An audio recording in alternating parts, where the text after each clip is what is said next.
Every time our athletes walk into this weight room, they're going to be pushed to the max. Let's go! Let's go! The barbell hasn't changed in over 100 years. I can take a 25-pound plate and we'll go out on the turf and I'll have you hating life. We talk about straining your gut, pushing past that comfort level. I want a lot of energy. What better breeding ground is there for being a success in life than the weight room? Hey guys, welcome to Iron Game Chalk Talk. I'm your host, Ron McKeefery. This is episode number 322. I want to thank you guys for listening each week. Appreciate those of you that like, share, comment. Just helps us continue to highlight the great people that we have in our profession. Also want to thank our sponsor, Train Heroic, for bringing these episodes to you for free. Only partner with companies I believe in both the people and the product, and Train Heroic has a fantastic product, but they're even better people. So if you're in the market, reach out. If not, just let them know how much you appreciate them the next time you see him at a conference or something. This week I'm joined by a buddy of mine, Jeremy Heffner. He's the strength and conditioning coach. I guess you're the head strength and conditioning coach for Baylor women's basketball. And just a guy that I've known through the years. When we first met, man, neither one of us had gray hair or anything like that. Now we both got it. But man, just a good friend, a good guy, and excited to have you on the show, man. Coach, thanks for having me. It's an honor. It is an honor. Jerry, you've had a handful of roles. I mean, you've been Texas, I think Georgia, at high school at one point, right? Just recently, not too long ago, actually. You were at Baylor, and then with the high school, and back to Baylor. Yeah. Which one of those stops along the way really developed you into the coach that you are today? Ooh, man, that's a tough one. But I mean, obviously, they all played a role, Right. The athletes and the coaches. But my last stint at Baylor, I was here for 7 years under Coach Mulkey, and she's a Hall of Fame coach, and all I can say is that I've learned so much from her. I was gone for 2 years, and so all this information I accumulated over 7 years, it actualized in my own practice with 900 high school athletes. I'm dealing with more athletes than I'd ever dealt with at once. They're coming rapid fire 2 to 3 times a week, 900 athletes. And so you get an opportunity to take everything that you've learned, kind of synthesize it and put it into practice. And so I would say it actualized in the 2 years I was in high school, but I was accumulating all this information for 7 years. And so I would say my last stint at Baylor prior to this one was where I became the coach that I am. Yeah, I think that's a great distinction. I think a lot of coaches forget that, right? Is you're taking from every stop along the way. But there is a sweet spot when you start to kind of put it all together, and I think that's kind of like, I just earlier today I was at jiu-jitsu, and I'm just, I've been doing some form of martial arts my whole life, but jiu-jitsu is relatively new, but kind of going to that, through that white belt stage into that blue belt stage, and it's like it's a click of all of a sudden you've got it, right? Yeah. And I think I'm glad you said that, because it's something that I think gets missed in that question. You don't win a couple national championships, you don't have the career that you've had without making some mistakes along the way. What's one of the biggest that you made and how you learned from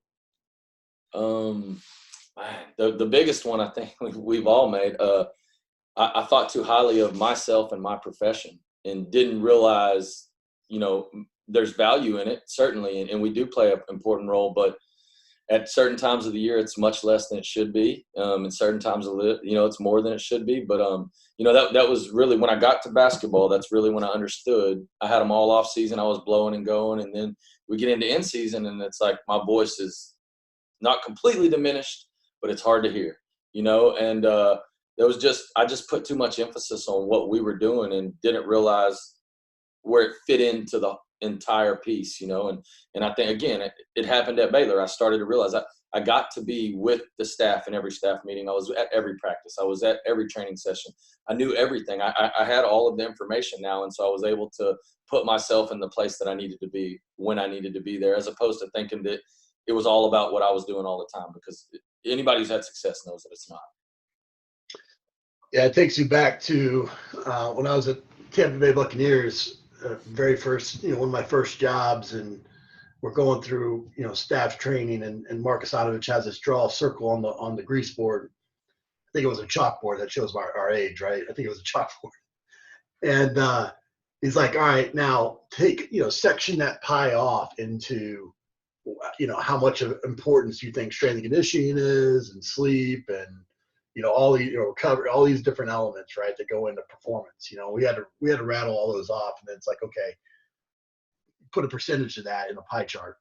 And, and everybody's making their pie charts different sections, but everybody's got strength and conditioning as this big section, because we're all strength and conditioning coaches. And then he gets up and he draws his circle, and it's like this little sliver of the pie, and it's everything: coaching, strength and conditioning, sleep, all these things. And then the rest of it's the athlete, right? And the point of it was to keep the athlete number one, not yourself. Not, a great athlete can overcome bad coaching. A great athlete can overcome sleep and diet and bad training and all those things.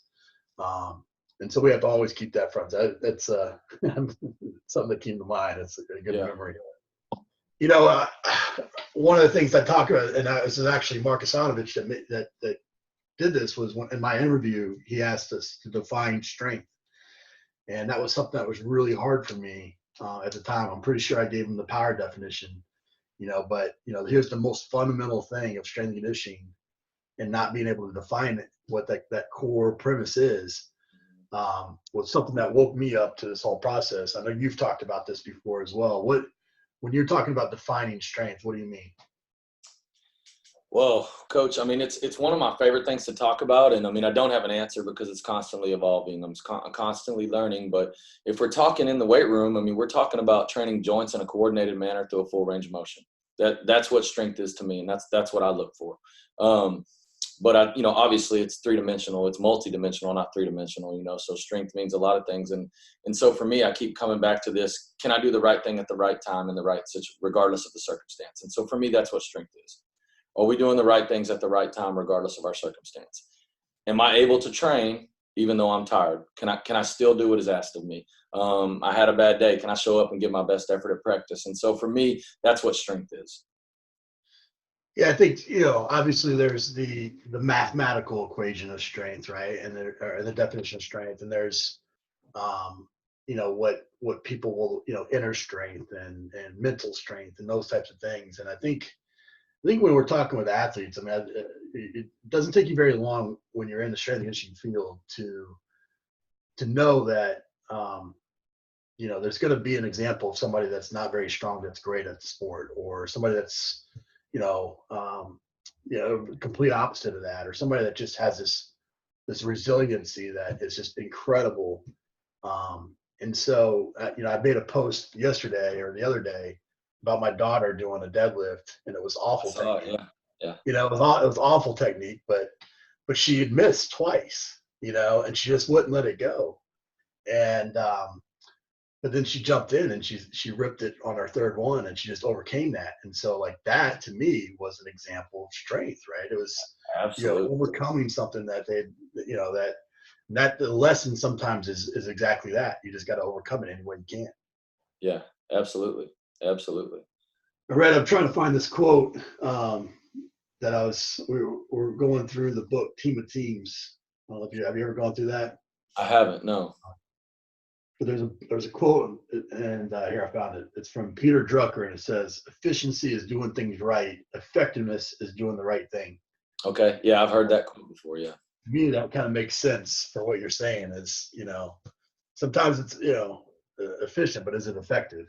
And that's well, Coach. When I first got to Baylor, I presented in my presentation. This was probably 2010, 2011. It was called Redefining Strength, and so we come up, and I did. I was a GA at Texas. I was under Coach Madden. So I came up on the football side, but I moved over to the Olympic side, and so everybody always defines strength as the big three. And I just knew that the road I was going down, that wasn't the right answer for me, because like you said, I've got athletes in here who may not be able to bench press 50 kilos, you know what I mean? But they're the best player in the country. Right. So you're telling me they're not strong, and it goes back to that, what the definition of fitness is, your ability to do a task. Right. And so, that's why I keep searching for this definition of strength. And I think I've found it, but we just, it's not what we all think it is. It's not how much is your back squat, how much is your bench press. And I think if we stick to that definition, we're going to fail our athletes more often than not. Absolutely. I think that's, I mean, I'm with you. I've been, one of the questions that I've been trying to answer pretty much my whole career is how do you evaluate a strength coach? And the obvious answer is if they're strong or not, right? But that's not really, I mean, it's very little almost of what we do on a daily basis, Absolutely. Part of that, obviously working, especially with female sports, you've got, some of the best athletes in the world coming in, but not, but you got various levels of training aids, I would imagine. You got somebody that's been in the weight room probably since they can freaking hold a basketball, and then you got somebody that's never even walked into a weight room before. It's just naturally gifted. When you're talking about like regression and figuring out how to get everybody on the same page and get to kind of a common base, how do you go about, regressing and progressing things in your program? Well, my biggest thing is I always want to find a way for my athletes to find success in the weight room because I need them to love it. I know that most of them don't love it when they come in. So basically when you come in as a freshman, I'm going to assign you a training age of 1, 0, or -1. All right. So -1, you're coming off of an injury or unfortunately you've had a really bad strength coach. All right. 0 is where most of them are. And then we get a few of those gems that just come from great programs and you're just blown away with everything that they can do, But what we do in the early off season, our first 2 weeks of the off season is GPP. All right. So we're going to start with our most basic regression of every exercise. And we will spend about 2 weeks there as a team. We work on tempo. We do a lot of in range of motion pauses. And we do a lot of stuff on command. I don't do it on command. They do it on their own command. I'll have someone command each group. And so we do a lot of that. And what that does is, one, it teaches us how to do it right. And I have found that if we learn how to do it right on the front end, our technique usually holds up as we progress ourselves, rather than using load or volume, we use exercises as a progression. And so we all start from scratch every year, every off season. We're all starting with a goblet squat. We're all starting with a push-up tension plank. And what we're looking at is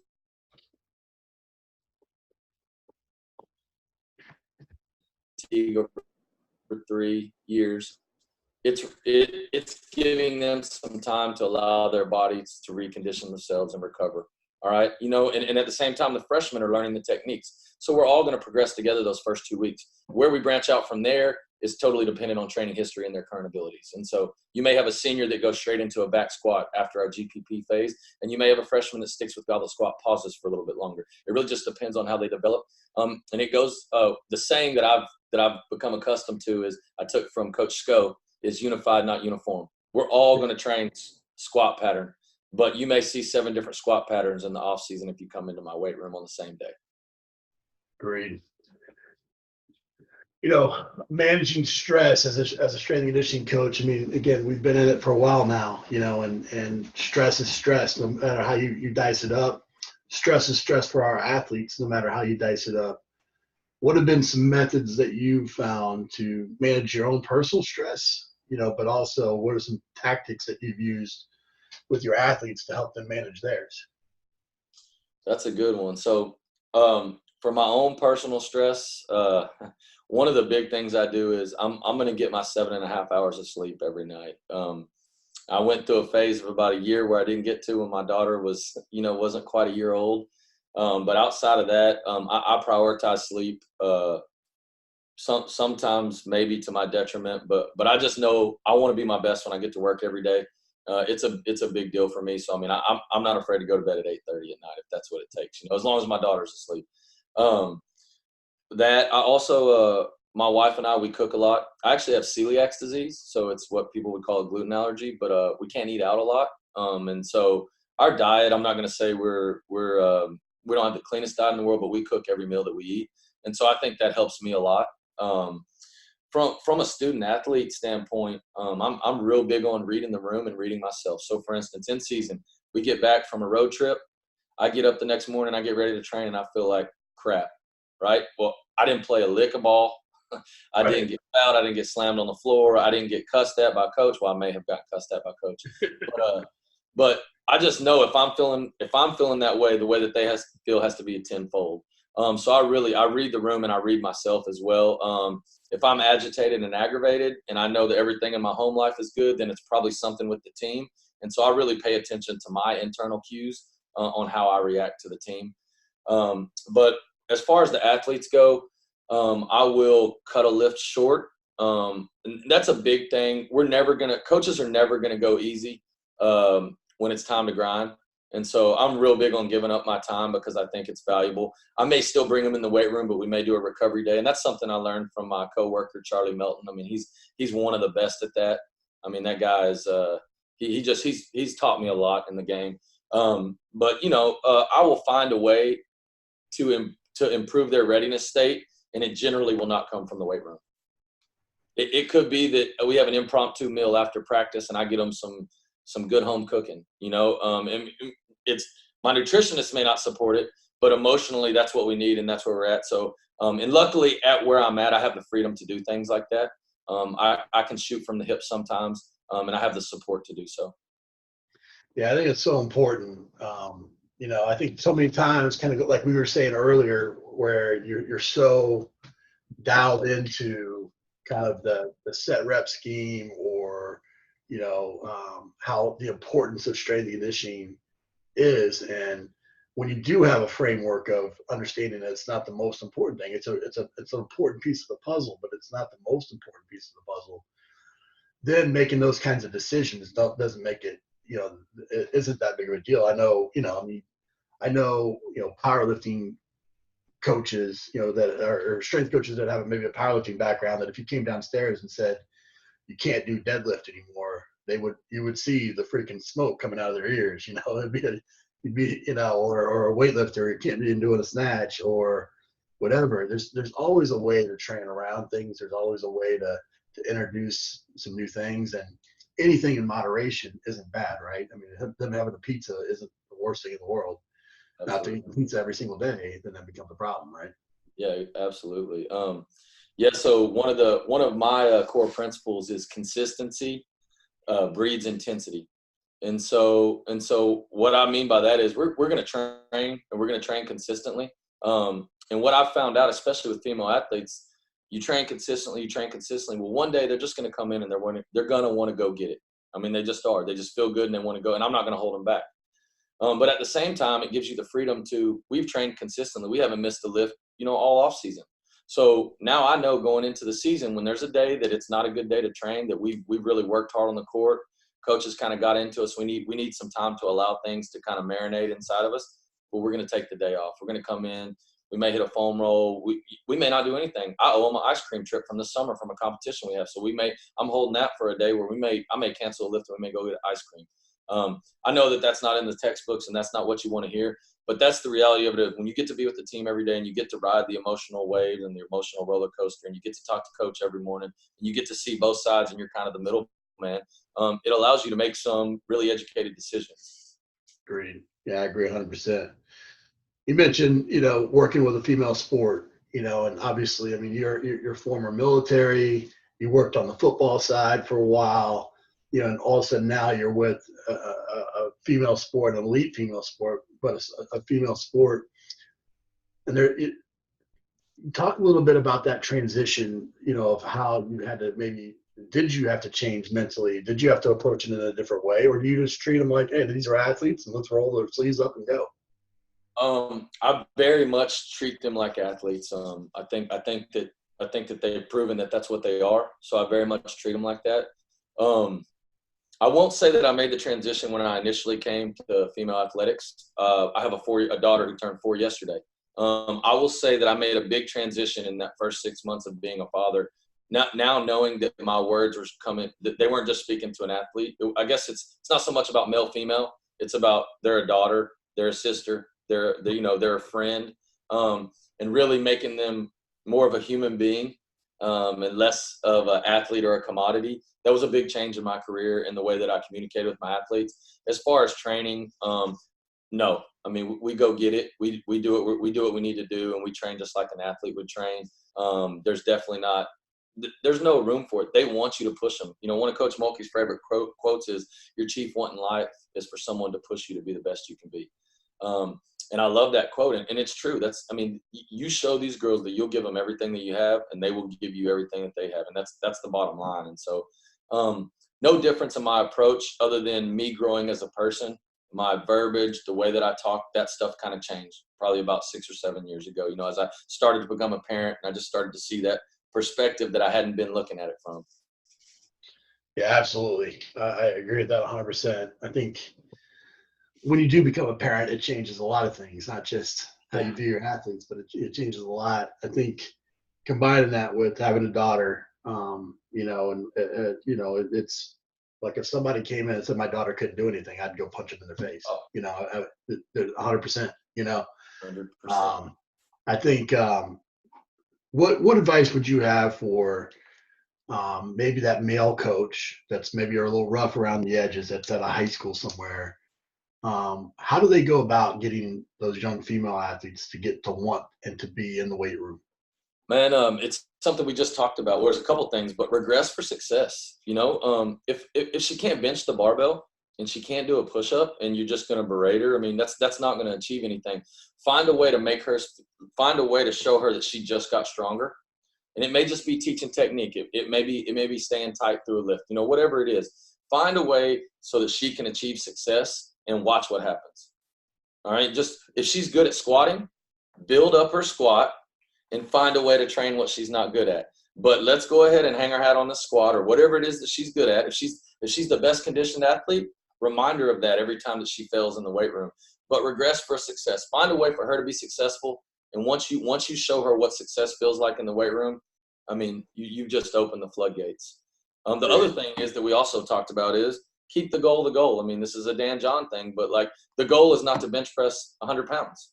The goal is to win a national championship or a state championship or your district or your conference. So keep the goal and manipulate variables as needed to accomplish that goal. I mean, that's what we're here to do. And I wish someone would have told me that when I was younger, because I did think it was to bench as much as we could or squat as much as we could or clean as much as we could. Agreed. Well, Ben, we end the show with some resources here. Give us the best piece of coaching advice you ever received. Oh man, I know I should already know the answer to this. If what you've done yesterday looks big to you, you haven't done anything today. That's awesome. That's great. What about a book, app, website recommendation? Headspace is something that I've really enjoyed. I really got into some breath work with original strength that we use with the athletes. And then in my own practice, getting into meditation, and I'm not going to sit still for 30 minutes. It's not in my nature, but that's what I love about Headspace app. They kind of meet you where you're at. So they got 3-minute drills. They got 1-minute drills. 10 minutes is kind of my go-to right now. But when I started, it was 3 minutes. So it's something that I've really enjoyed and I've shared. I don't share it with a lot of my athletes because I don't think they're ready for it, but the ones that are, I share with them. Yeah, I think I talk about this quite a bit, even on the show where I talk about mindfulness, and like the worst thing you can do for me is put me alone with my thoughts in a quiet space. Like that's terrible. Absolutely. But what I do is when I go mountain biking, like I'm present, right? I can't think about anything else, and I have to be, in the present moment, and it's when I clear my head, And so I think you got to find something like that allows you to be present, feeling nature, being surrounded by nature, and just give your brain a second to breathe. Yeah, absolutely. Just push pause. I think the key component you said is the nature thing, the outdoor thing. I mean, I don't know, and maybe it's not for everybody, but I know for me, when I'm outside, it's a game changer for me. I can stay outside for hours at a time and do nothing. Yeah. I'm moving, but I'm not necessarily accomplishing anything. But yeah, nature is a big one for me. You mentioned Original Strength as a good website, and Tim Anderson has been on the show as well. And your book recommendation was The Quick and the Dead by Pavel, right? Yeah, it's his new book. It's out, man. Have you had a chance to look at it? I haven't. I'm going to pick it up. It's going to rub some people the wrong way, as Pavel can, but he uses science to do so. it really, it just talks about, it's the same thing over and over. It's like the onion just keeps unrolling, but keep the goal to go. If you're training power, don't be fatigued. All right. If you're training strength, don't be fatigued. So, I mean, he's got some protocols in there that only take 10 to 20 minutes, but you're only doing 100 swings in those 10 to 20 minutes. People are going to be like, well, that's, I mean, you know, if you're not doing 100 swings in less than 5 minutes, you're not doing, and that's not the case. You're using the swing in the wrong way, in his opinion, I think, but also in mine. And so that's something, my big basketball philosophy is we train the ATP PC system by moving efficiently and getting really strong through end ranges of motion. All right. And then on the other end, we train the aerobic system by allowing for proper recovery. We use tempo work, movement circuits, all low impact stuff. But we rarely ever go glycolytic. And the reason that we do that is because basketball just chews us up. Basketball takes us glycolytic. If we can move well and be strong doing that, and then we can recover quickly, we can play basketball. And so I have a coach that has a high intensity program. So we are going to go glycolytic all year long. And so I don't do that in my training. And I think this is pretty much an anti-glycolytic system is what he's trying to teach you. All right. And so it's just, I've read it once. I'm on my second time through and I still don't quite understand it.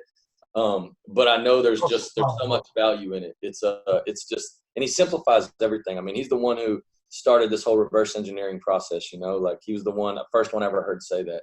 So I'm a big fan, but originalstrength.net is a website for Original Strength and Tim. And people just don't believe it. I mean, if you can dedicate 3 to 5 minutes every day of the week, you're going to see significant changes. And I can't say it enough. My athletes, eyes rolling and all, they do it every time they see me. We may do it for warm up, we may do it for recovery, but they're going to get it in.